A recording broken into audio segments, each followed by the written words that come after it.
का म्हणता मित्रांनो, आम्ही चाललो आता फिरायला तिघंजणं. बऱ्यापैकी चाललो कुठेतरी आम्ही फिरायला. त्यानंतर आम्ही पोहोचलो मेट्रो स्टेशनमध्ये. मेट्रो स्टेशनमध्ये येऊन ॲटोवरून उतरले. ॲटोवरून उतरून आता आम्ही चाललो तिकीट वगैरे काढायला. तिकीट वगैरे काढून आम्ही डायरेक्ट मेट्रो येऊनच होती.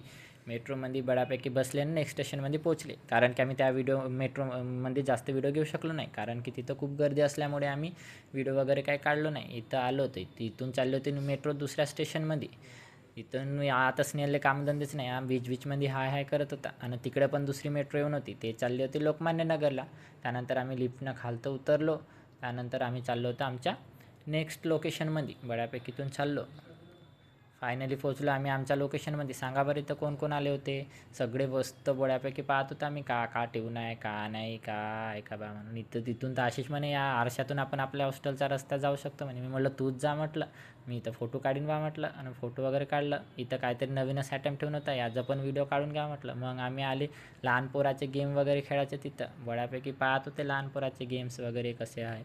आता स्नेहलनं बॉल पकडला त्या लहान पोराचा. लढत होता तरी देत नव्हता. नुसतं ते बॉलनं मारून ते बॉक्स फोडत होता. त्याला म्हणे 2 मिनिट थांब. मग आम्ही आले इंटरव्ह्यू द्यायला कौन बनेगा करोडपती. बऱ्यापैकी तिथं येत होते क्वेश्चन. आम्ही तिघंजणांनी बऱ्यापैकी क्वेश्चनचे आन्सर देत होते. मी तर बा काही देऊ शकलो नाही. आशिषनं सगळ्यात जास्त दिलं तर बा 70% आणि स्नेहलनं दिला होता 40% बराबर क्वेश्चनचे. आणि मी तर आता सांगू शकत नाही किती दिलं होतं. आता मी तर काही दिलं नाही. तर भेटू आपण पुढच्या ब्लॉगमध्ये. हा ब्लॉग आता इथं सेंड करू. धन्यवाद.